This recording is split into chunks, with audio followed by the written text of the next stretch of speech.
Usap-usapan ngayon sa social media ang emosyonal na eksena ni Kathryn Gray sa isang concert ni TJ Monterde, kung saan siya mismo ay nahuling lumuluha habang tinutugtog ang kantang Hanggang Dito Na Lang.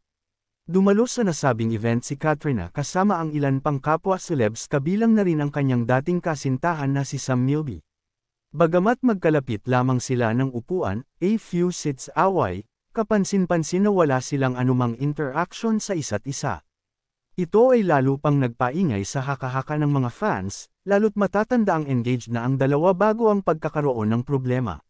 Dahil sa emosyonal na reaksyon ng dating Miss Universe, marami ang nagtanong kung may kaugnayan nga ba ito sa naudlot nilang pagmamahalan ni Sam. Habang tumutugtog si TJ ng kanyang awitin, makikita si Kathryn na tila hindi mapigilan ang kanyang nararamdaman, dahilan para maging sentro siya ng usapan sa social media. Marami sa netizens ang nagpahayag ng kanilang suporta kay Kathryn, habang ang ilan naman ay hindi naiwasang malungkot para sa dalawa.